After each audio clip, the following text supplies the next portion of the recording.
कल बात आई थी प्रभु। प्रश्न है, भूतार्थ के आश्रय से सम्यक दर्शन होता है। भूतार्थ के आश्रय से सम्यक दर्शन होता है। अज्ञान एवं नव तत्वों को भूतार्थ से जानने हुए सम्यक दर्शन ही है। तो एक प्रश्न ये है प्रभु कि भूतार्थ के आश्रय से सम्यक दर्शन होता है 11वीं का, और नव तत्वों को भूतार्थ से जाने हुए ही सम्यक दर्शन है। ये बात कैसे?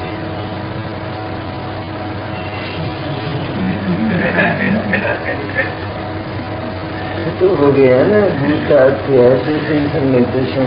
ये तो कल वाली बात थी। ये तो आगे नहीं समझ छोड़ूंगा।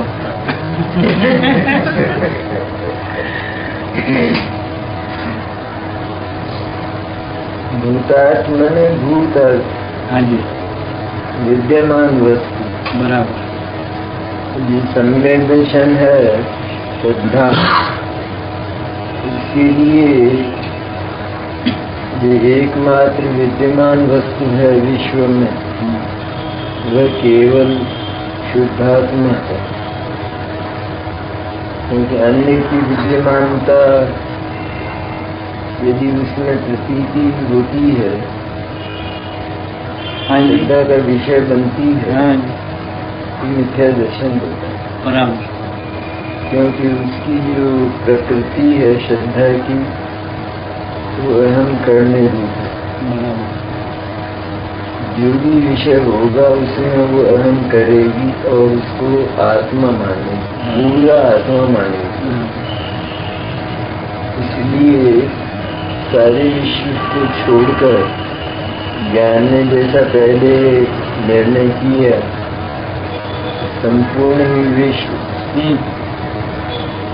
और केवल उसकी शुद्धात्मा भी सिवाय अपनी शुद्ध पर्याय भी पर है, पर द्रव्य है।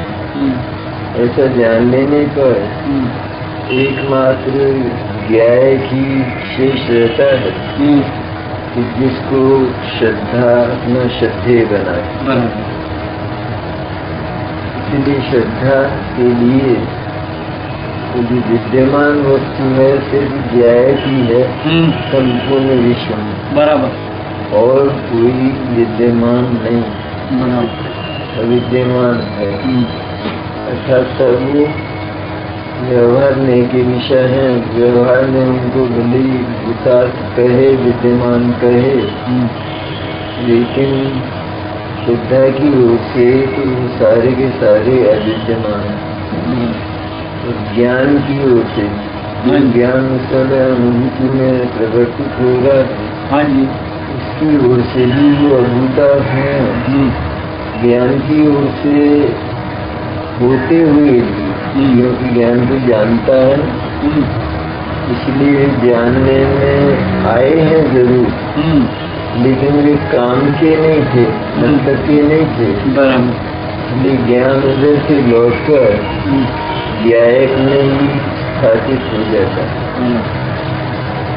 श्रद्धा के लिए तो भूतार्थ इस विश्व में एकमात्र शुद्धात्मा है, शेष कोई वस्तु नहीं है।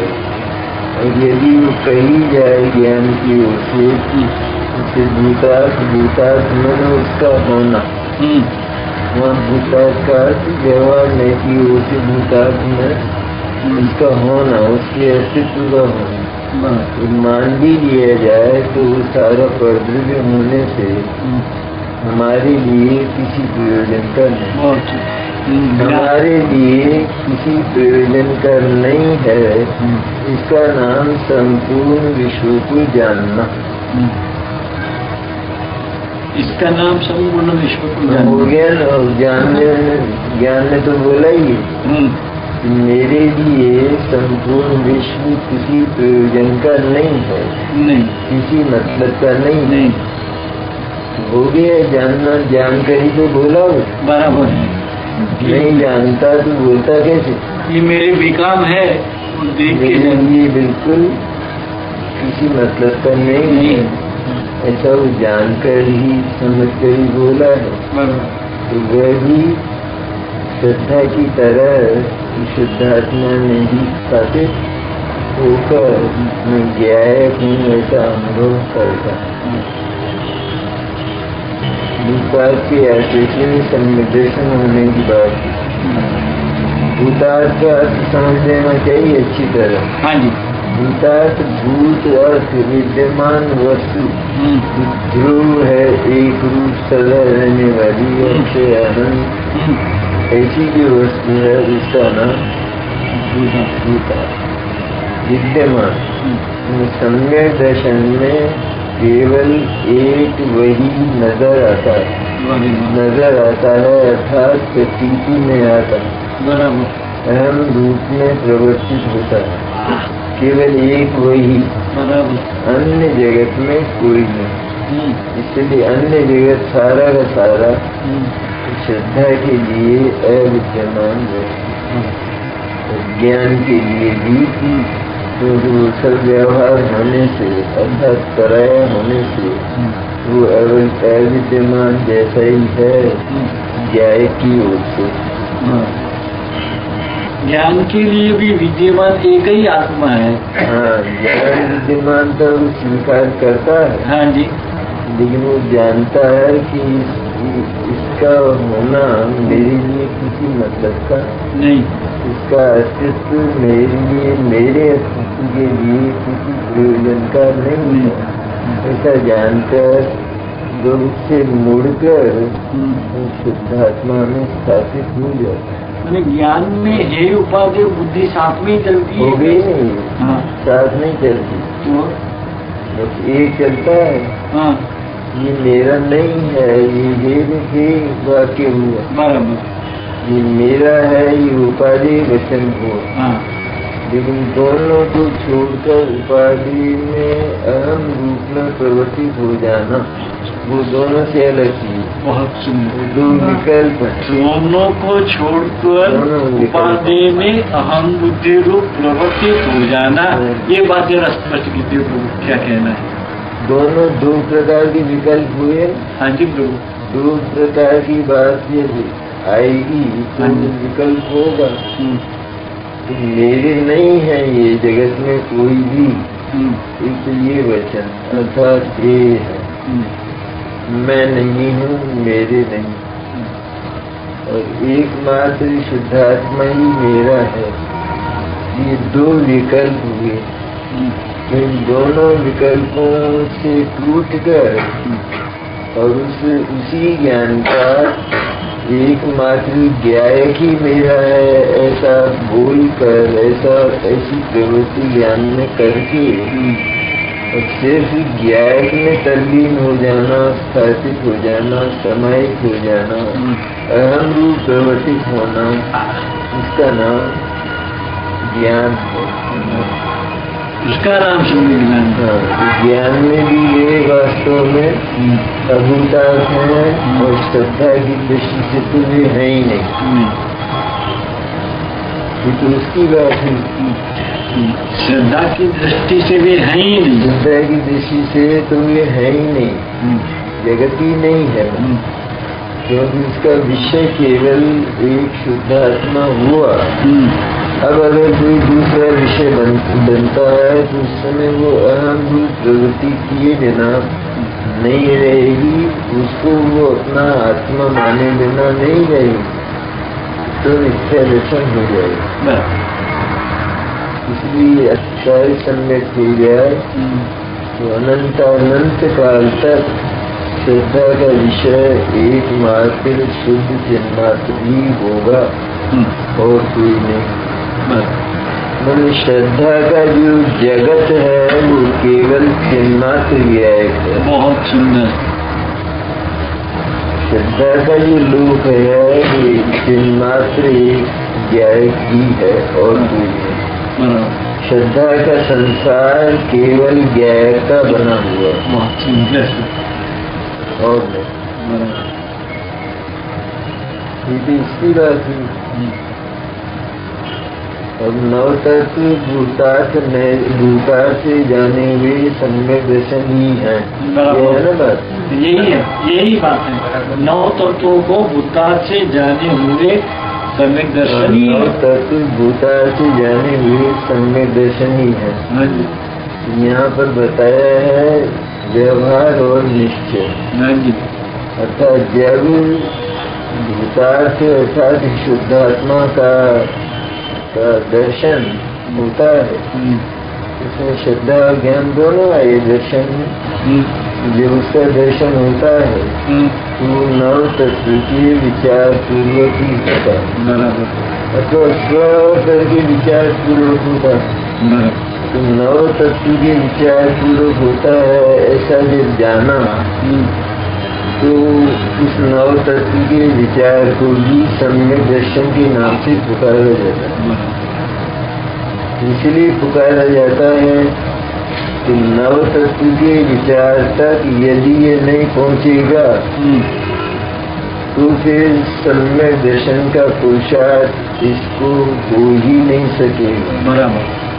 कर ही नहीं सकेगा। कैसे नहीं कर सकेगा?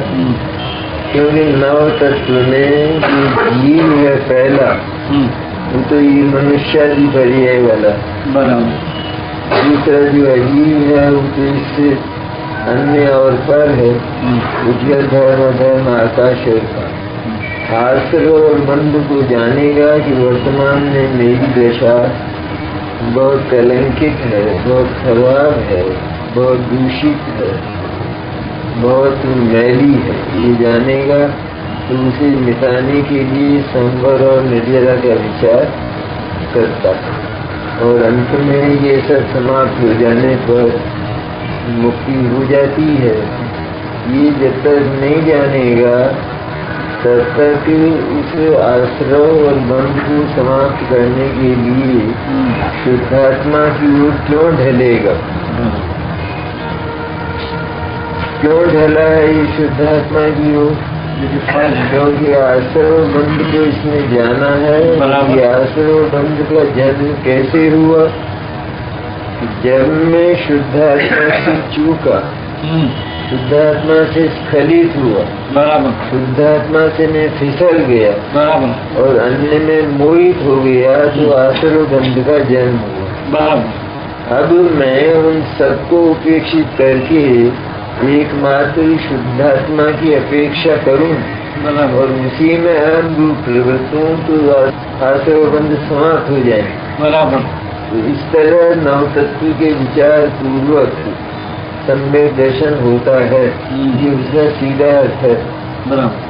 इसलिए नव तत्व भूतार्थ से जाने हुए सम्यक दर्शन ही है। उसका अर्थ क्या हुआ? भूतार्थ से जाने हुए वजन वो है, नव तत्व जाने हुए वो तो मिथ्या दर्शन है। केवल नव तत्व का जानना और नव तत्व का विचार वो तो मिथ्या दर्शन है। अभी तो कहा कि उतना भूतार्थ से जाने, भूतार्थ से जाने हुए मैंने भूतार्थ का ज्ञान हो इसे एक शुद्धात्मा ही ध्रुव है, वही उपाधि है, ऐसा जानकर नव तत्व में प्रवर्ते, नव तत्व के विचार में सिर्फ जानने की विकल्प दशा की बात चल रही। तो नव तत्व के विचार में प्रवर्ते और ये जाने कि वर्तमान में मुझे आश्रय बंध है, ये बहुत दुखदायी है, ये दुख सहा नहीं जाता है, इस दुख को तो नष्ट करना है। ऐसा जानकर वहाँ से हटे, अपनी दृष्टि मन ज्ञान को उपयोग को वहाँ से हटा ले और शुद्धात्मा पर उस ज्ञान को स्थापित कर दे तो आश्रय बंध कर ही जाते। दूसरा क्या है कि जगत में जो अन्य दर्शन है उनमें तत्व अनेक प्रकार से कहे और ये यदि नव तत्व की बातें नहीं कही जाती कि किसी भी दर्शन के तत्वों को जानकर शुद्धात्मा को पाने की चेष्टा करता है। तो स्पेशल मिथ्यात्व से मैंने तत्व तो बहुत कहे न, जैसे सांख्य 25 तत्व कहता है, नैयायिक कुछ कहता है, वैशेषिक कुछ कहता है, मीमांसक कुछ और कहता है। इस तरह से अलग अलग प्रकार से अलग अलग वस्तु का स्वरूप बताया। तो अगर ये नव तत्व की बात जो सर्वज्ञोपदिष्ट है, भगवान सर्वज्ञ ने जो कही है, 7 तत्व तो 9 पदार्थ अथवा 9 तत्व एक ही बात है।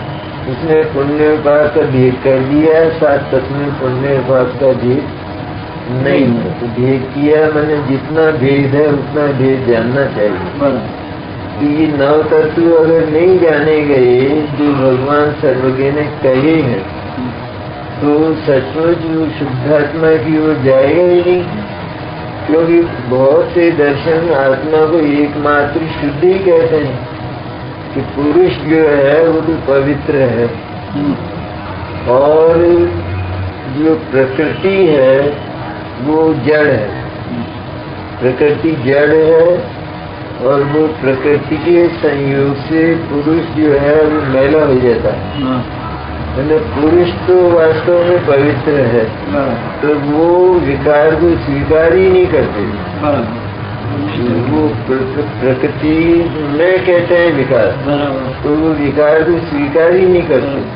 यहाँ तो पहले विकार को स्वीकार करना ये अध्यात्म पद्धति भी है और आगम पद्धति भी है कि पहले विकार को स्वीकार करे, विकार को दुखद माने, विकार को महाकष्टप्रद माने, आकुलता में माने। जब ये आकुलता का अनुभव करेगा तो उसे आकुलता को मिटाने के लिए उपाय सोचता है। बराबर। और उसका उपाय है कि ये पैदा कैसे हुए। बराबर। कि मैं स्वरूप से चिगा, शुद्धात्मा से चिगा, क्योंकि जगत में कोई भी अपना मानने लायक नहीं है, केवल शुद्धात्मा ही अपना मानने लायक है। तो शुद्धात्मा से चिगा तो आसुर बंध का जन्म कैसे हो गया। शुद्धात्मा से चिगा तो अन्य में ममत्व कर बैठा, इसका नाम आसुर बंध। अन्य में राग द्वेष कर बैठा, इसका नाम आसुर बंध। तो इस तरह संपूर्ण निदान करके अच्छी तरह से युक्तियों से उसने आसुर बंध को जानकर, आसुर बंध एकदम आकुलतामय है, बस ऐसा विचार करके शुद्धात्मा की ओर ढला तो आसर और बंध ये समाप्त हुए और संबंध निर्जरा प्रकट और अंत में मोक्ष प्रकट हो जाता है। इसलिए 9 तत्व वो भगवान सर्वज्ञ के कहे हुए हैं। 9 ही है, 10 नहीं है, 8 नहीं है, अतः 7 ही है, 8 नहीं है, 6 नहीं। इस तरह से उनकी श्रद्धा करके और उनको उनके स्वरूप को जान कर श्रद्धा करके वो ज्ञान पर की है बात सही, ज्ञान नहीं होगी। क्योंकि श्रद्धा तो केवल आत्मा की है सम्यक दर्शन, बाकी और तो 9 तत्व का सिद्धांत वो सम्यक दर्शन नहीं है। तो वो तो जो व्यवहारी है उस व्यवहारी को भी 9 तत्व का सिद्धांत होता है, लेकिन वो मिथ्या दर्शन। 9 तत्व का जानने से एक तो गलती क्या है वो समझ में आती है, और गलती का सुधर जाने के बाद फल क्या पाता है क्या वो भी समझ। गलती कैसे क्यों पैदा हुई, एक बात क्यों पैदा गलती है एक बात, गलती क्यों पैदा हुई दूसरी बात, गलती कैसे चलेगी और उसका फल क्या होगा। चारों बात। इसलिए भूतार्थ दिया है 7 में शर्त, केवल 9 तत्व को जाने तो जो मिथ्या दर्शन की प्रवृत्ति। क्योंकि आत्मा को जो एक रूप है, एक है और एक रूप है, शुद्ध है, ध्रुव है, उसको 9 रूप माना, उसका नाम मिथ्या दर्शन। 9 प्रकार का माना आत्मा, और आत्मा 9 प्रकार का होता नहीं।